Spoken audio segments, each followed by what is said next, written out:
आज जो अपना टॉपिक है वो है मेज़रमेंट ऑफ टाइम। और जैसे कि आप देख पा रहे हैं, एटॉमिक क्लॉक भी हम पढ़ने वाले हैं। तो एटॉमिक क्लॉक क्या होता है उसके बारे में पढ़ने के लिए वीडियो आपको पूरा देखना पड़ेगा। तो सबसे पहले तो अपने को पता है कि हम टाइम कैसे मेज़र करते हैं। तो हमारे पास में घड़ियाँ होती है, तो घड़ियों के हेल्प से हम टाइम मेज़र करते हैं। लेकिन थोड़ा सा सोच लो कि अगर मान लेते हैं कि घड़ी बंद हो गई, मतलब हर जगह पर टाइम बंद हो गया, टाइम सामने बढ़ना बंद हो गया, या फिर हम टाइम को मेज़र ही नहीं कर पा रहे, तो क्या होने वाला है। के तौर पे हम ये देखेंगे कि अगर ये ट्रेन्स जो है, अगर दो पटरियों पर दौड़ती है, एक अप और एक डाउन, और इन पर हज़ारों ट्रेन्स दौड़ते हैं, और अगर मान लेते हैं कि टाइम बंद हो गया, मतलब हम कहीं पर ही मेज़र नहीं कर पा रहे कि अभी कितना बजा, तो कौन सी ट्रेन कौन से ट्रैक पर कितने बजे आने वाली है, ये सब कुछ बहुत ज़्यादा कन्फ्यूजिंग होने वाला है और इससे बहुत प्रॉब्लमेटिक सिचुएशंस अराइज होंगे। तो सिंपली हम ऐसा बोल सकते हैं कि जो टाइम है हमारे लाइफ में बहुत ज़्यादा इम्पॉर्टेंट है। अगर ये नहीं होगा तो हमारे सोशल लाइफ पर बहुत ज़्यादा इफ़ेक्ट पड़ने वाला है। हम जो टाइम मेज़र करते हैं घड़ियों के हेल्प से मेज़र करते हैं, लेकिन जब पुराने ज़माने की हम बात करेंगे तो पुराने ज़माने में टाइम कैसे मेज़र करते थे उसके बारे में हम देख लेते पहले। बहुत पहले कुछ इस तरह का सन डायल था और इस सन डायल के हेल्प से टाइम को मेज़र कर लिया जाता था। तो इस सन डायल में क्या है, यहाँ पर एक डायल है, मतलब कांटे जैसा, और जब जैसे जैसे सन इधर से इसके अराउंड में घूमेगा, मतलब सनराइज़ होगा और सनसेट होगा, तो वैसे वैसे ये जो डायल है इसकी शैडो अलग अलग जगह पर पड़ रही है। तो इसके हेल्प से हम क्या कर सकते थे, टाइम को मेज़र कर सकते थे। और इस तरह का सन डायल जो था वो इजिप्ट, ग्रीक या फिर रोमन जैसे देशों में यूज़ कर लिया गया। लेकिन उसके बाद में जब 1400 BC की अगर हम बात करेंगे तो इसको ऑब्सोलेट करके वाटर क्लॉक यूज़ कर लिया गया। इस वाटर क्लॉक के हिसाब से अपने को दिखता है कि एक पॉट है, इस पॉट में कहीं से तो भी पानी फिलअप कर रहे हैं और पॉट के नीचे से पानी नीचे निकलता जा रहा है। तो जैसे जैसे इसकी लेवल नीचे नीचे जाएगी वैसे वैसे उसको हम टाइम के कंसेंट में मेज़र करेंगे। फॉर एग्जांपल अगर पहले लेवल तक अगर पानी नीचे आ गया मतलब 1 घंटा हो गया, दूसरे लेवल तक पानी नीचे आ गया मतलब 2 घंटे हो गए। इस तरह से हम यहाँ पर टाइम मेज़र कर सकते हैं। तो इसको और अच्छे से बनाया गया था। ये वाटर क्लॉक का और एक यहाँ पर मॉडल दिखता है अपने को। यहाँ पर अगर आप देखते तो इस सिलेंडर में कंटिन्यूसली इस फनेल से पानी आ रहा है। जैसे जैसे पानी आएगा यहाँ पर पानी की लेवल बढ़ती जाएंगी, और पानी की लेवल अगर बढ़ेगी तो ये जो फ्लोटिंग पिस्टन है ऊपर ऊपर उठते जाएगा।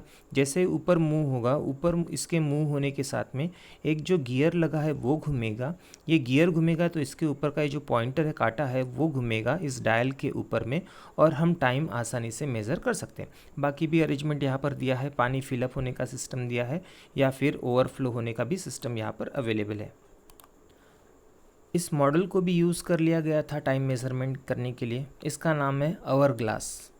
तो ये जो आवर ग्लास है इसमें कांच की एक बॉटल होती थी, दो बॉटल एक दूसरे से कनेक्ट होते थे और एक जगह से सैंड गिरती थी नीचे, फिर बाद में उसको पलटते थे, फिर से सैंड नीचे गिरती थी। तो सैंड गिरने के लिए जितना टाइम यहाँ पर लगता था उसे 1 घंटा माना गया। अब बात ऐसे है कि स्टार्टिंग में सैंड 1 घंटे में नीचे गिर रही है, लेकिन कुछ दिनों के बाद में ऐसा होगा कि सैंड इतनी फाइन हो जाएंगी, इतनी बारीक हो जाएंगी कि 1 घंटे से भी बहुत जल्दी समय में वो नीचे गिर जाएंगी। मतलब की बात ऐसा है कि ये एक्यूरेट है क्या, क्योंकि ये जब 1 घंटे में सैंड पहली बार गिरी, हो सकता है दूसरी बार सैंड नीचे जब गिर रही है तो फाइन सैंड बहुत जल्दी नीचे गिरेगी और 1 घंटे से भी बहुत कम वक्त में वो नीचे चली जाएंगी। मतलब पहले बार ये घड़ी बनाई गई थी 1 घंटे के लिए, हो सकता है ये फिर एक्यूरेट रही होगी क्या, नहीं रही होगी। तो बाद में और भी कुछ इन्वेंशंस किए गए, जैसे कैंडल वॉच को भी इन्वेंट कर लिया गया था। इस तरह का ये जो सिस्टम दिख रहा है वो है कैंडल क्लॉक। यहाँ पर आप देखेंगे कि कैंडल के ऊपर में कुछ मार्किंग किया है, सपोज टू बी एक मार्किंग 20 मिनट्स के लिए है। तो ये कैंडल अगर अभी स्टार्ट हुई है तो 0 मिनट यहाँ पर हो गया। अगर 2 डिजिट तक कैंडल यहाँ पर देखो ख़त्म हो गई है, मतलब 40 मिनट्स हो गए, क्योंकि एक मार्किंग का 20 मिनट, दो मार्किंग का कितना हो गया, 40 मिनट्स। अगर 3 डिजिट तक का अगर ये कैंडल ख़त्म हो गई है मतलब क्या हो गया 60 मिनट। इस तरह से ये कैंडल वाला क्लॉक यूज़ करते थे। लेकिन बात ऐसे है कि ये कंप्लीट ख़त्म होने के बाद में, suppose to be 60 minute candle है, कंप्लीट ख़त्म होने के बाद में नया टाइम भी तो सामने बढ़ेगा, तो उसके लिए हमें बार बार ये कैंडल यूज़ करना पड़ेगा। और बार बार हम कैंडल यूज़ करेंगे तो हो सकता है दूसरी कैंडल लगाते समय हमें कुछ देर हो जाए, तो वहाँ पर तो टाइम सामने ही बढ़ेगा। मतलब क्या हम एक्यूरेट टाइम मेज़र कर सकते थे क्या? नहीं कर सकते थे। तो इसको बाद में रिफ्यूज़ करके कुछ मैकेनिकल क्लॉक्स 13वीं शताब्दी में आ गए हैं, जो बहुत अच्छे क्लॉक माने जाते थे और चर्च में उनका यूज़ कर लिया जाता था। कुछ इस तरह के जो क्लॉक्स है 13वीं शताब्दी के एंडिंग में चर्च में लगाए जाने लगे। इनको मैकेनिकल क्लॉक्स बोलते हैं। इन मैकेनिकल क्लॉक्स में बहुत सारे गियर्स के अरेंजमेंट करते थे और फाइनली यहाँ पर ये जो कांटे हैं, मतलब ये पॉइंटर इस डायल के ऊपर में घूमते थे और टाइम को मेज़र कर लिया जाता था।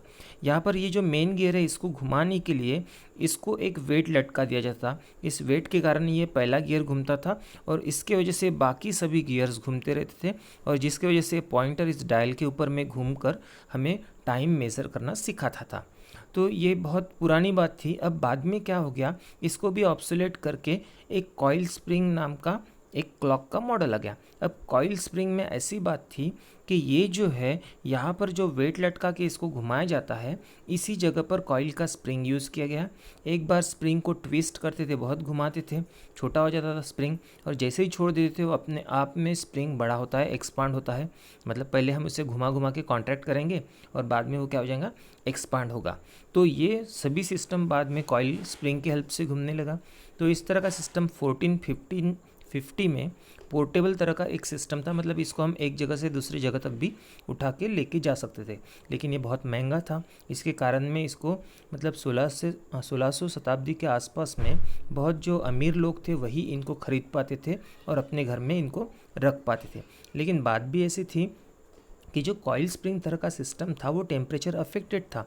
मतलब जैसे टेम्परेचर बढ़ेगा कॉइल स्प्रिंग का मटेरियल एक्सपांड भी हो सकता है और उसकी वजह से ये जो पूरा सिस्टम है बहुत अच्छे से एक्यूरेटली वर्क करेगा, इसकी गारंटी नहीं थी। मतलब टेम्परेचर अफेक्टेड होने के कारण फिर से यहाँ पर एक्यूरेसी का प्रॉब्लम आ गया है।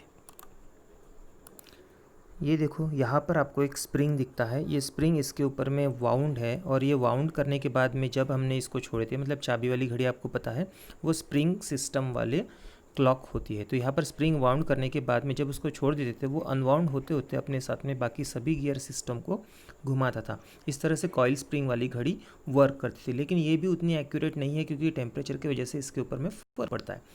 तो बाद में 1657 के आसपास में क्रिस्टिन नाम के एक साइंटिस्ट ने पेंडुलम टाइप का क्लॉक का इन्वेंशन किया था। तो क्रिस्टिन ने क्या किए, पेंडुलम टाइप का एक क्लॉक का इन्वेंशन किए और ये 1657 के आसपास में हुआ। इसके साथ साथ बाद में स्टॉप वॉच, जिसे हम टाइमर वॉच भी बोलते हैं, उस तरह का भी इन्वेंशन होने लगा।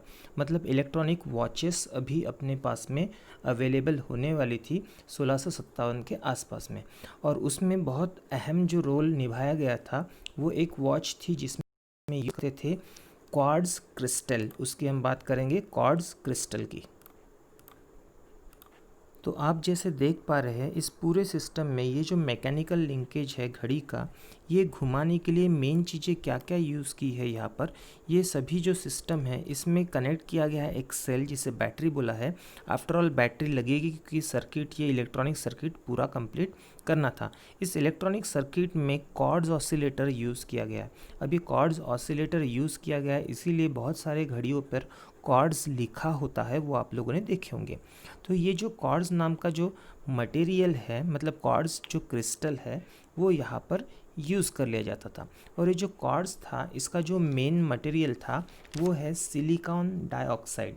तो सिलिकॉन डाइऑक्साइड ये क्या करता है, ये जनरेट करता है चार्जेबल इलेक्ट्रिसिटी, और चार्जेबल इलेक्ट्रिसिटी के हेल्प से, इसके हेल्प से ये सभी कॉइल का सिस्टम, मोटर का सिस्टम और फाइनली ये जो गियर सिस्टम है ये घूमता था और फाइनली इसके जो पॉइंटर्स है ये घूमकर हमें कुछ ना कुछ टाइम बता देते थे।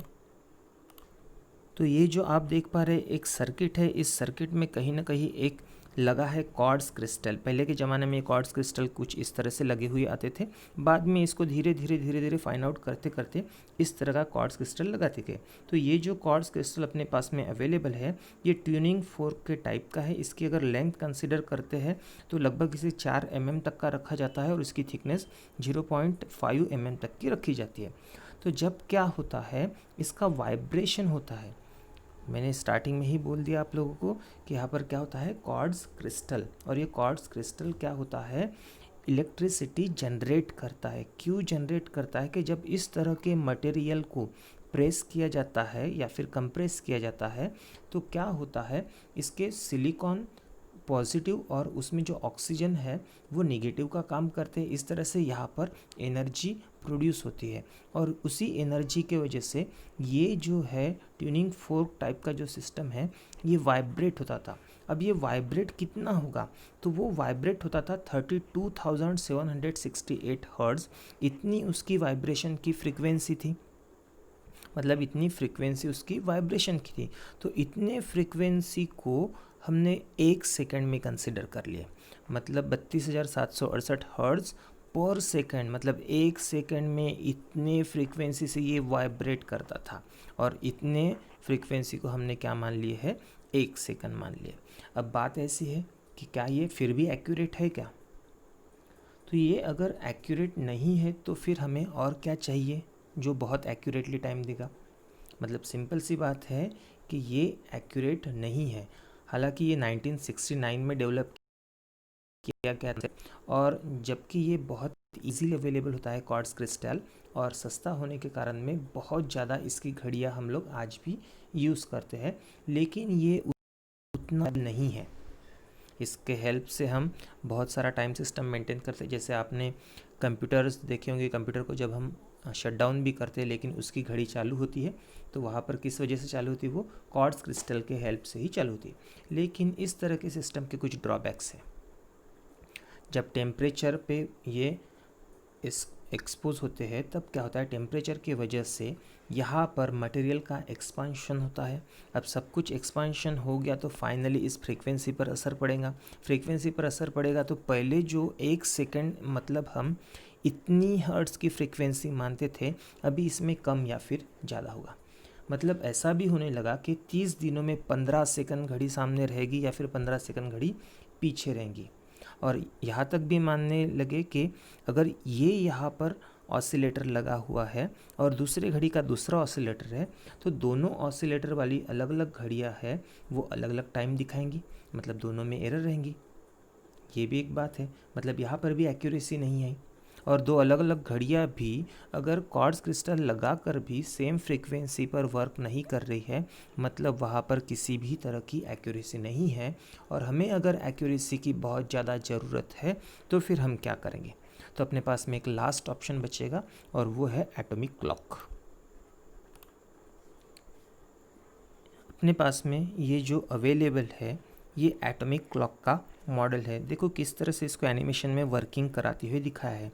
यहाँ से ये जो एटम्स है, एटम्स को हीटिंग करने का काम इस ओवन में होता है और यहाँ से रेडिएशन एंडिंग तक चले जाते हैं। इसको हम सिंपल ब्लॉक डायग्राम की हेल्प से समझेंगे।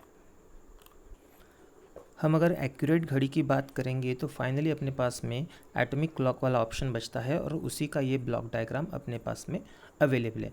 अब यहाँ पर कौन सा एटम यूज़ कर लिया जाता है, तो मेनली जो प्रेफर करते हैं हम सीजियम नाम का एटम रहेगा। अब सीजियम नाम के एटम पर क्या करते हैं, सीजियम नाम के एटम को इस ओवन में डाल के उसको एक्साइट करते हैं, मतलब एनर्जी देंगे लेज़र के हेल्प से। जब उसकी एनर्जी बढ़ जाएंगी तो उसके पास में हाई एनर्जी हो जाएंगी। और आपको पता है कि जब इलेक्ट्रॉन्स हायर एनर्जी लेवल से लोअर एनर्जी लेवल में गिरेंगे तो कुछ न कुछ रेडिएशन वो बाहर निकालते हैं, उन्हें हम फोटॉन्स भी बोलते हैं। तो ये रेडिएशन यहाँ से बाहर निकल रहे हैं। अब ये जो रेडिएशंस बाहर निकलेंगे, ये रेडिएशंस यहाँ से लेकर एंडिंग में आएंगे। ये रेडिएशन की कुछ फ्रीक्वेंसी होगी, वो फ्रीक्वेंसी यहाँ पर मेज़र कर ली जाएंगी। और ये जो फ्रीक्वेंसी होती है स्टूडेंट्स, ये होती है 9.192 गीगाहर्ट्ज़। बहुत ज़्यादा फ्रीक्वेंसी होती है। जब भी हमने देखे क्वार्ट्ज क्रिस्टल के केस में जो फ्रीक्वेंसी होती है वाइब्रेशन की कितनी होती है, 32,768। लेकिन इस केस में ये जो रेडिएशन की फ्रीक्वेंसी होती है ये होती है 9.192 गीगाहर्ट्ज़ की बात कर रहे हैं। और यहाँ पर सीज़ियम नाम का एटम यूज़ करते हैं। और सीज़ियम नाम का ही एटम क्यों यूज़ करते हैं? क्योंकि सबने मान लिए कि हाँ इसे यूज़ करना है अपने को, तो इसको यूज़ करते हैं। ऐसे नहीं कि मतलब बाकी एटम्स भी यूज़ नहीं करेंगे। वैसे रुबिडियम यूज़ करते हैं मोबाइल के टावर्स में, बाद में हाइड्रोजन्स भी यूज़ करते हैं, हाइड्रोजन एटॉमिक क्लॉक यूज़ करते हैं। सैटेलाइट में मर्क्यूरी के जो एटॉमिक क्लॉक है अभी नासा उस पर वर्क कर रहा है। मतलब बहुत अलग अलग एटम के भी हम एटॉमिक क्लॉक यूज़ कर सकते हैं, लेकिन सभी ने प्रेफर किया है सीज़ियम को, सीज़ियम 133 को, क्योंकि जो इसके वाइब्रेशंस है, इसके वाइब्रेशंस कांस्टेंट रहने की हम यहाँ पर बात करेंगे। क्योंकि क्वार्ट्ज क्रिस्टल के केस में हमने देखे थे 32,768 जो हर्ट्ज़ थी उतनी फ्रीक्वेंसी थी, हर समय में कांस्टेंट रहेगी इसकी कुछ गारंटी नहीं थी। लेकिन यहाँ पर ये वाइब्रेशंस कांस्टेंट रहने वाले हैं। तो आप देख पा रहे हैं 9192631770 हर्ट्ज़ पर सेकेंड, मतलब इतनी फ्रीक्वेंसी, मतलब यहाँ पर ये जो रेडिएशन जो निकल रही है ये रेडिएशन का वाइब्रेशन, मतलब उसकी जो फ्रीक्वेंसी है वाइब्रेशन की इतनी है, मतलब 9.192 गीगाहर्ट्ज़ इतनी फ्रीक्वेंसी है एक सेकंड की।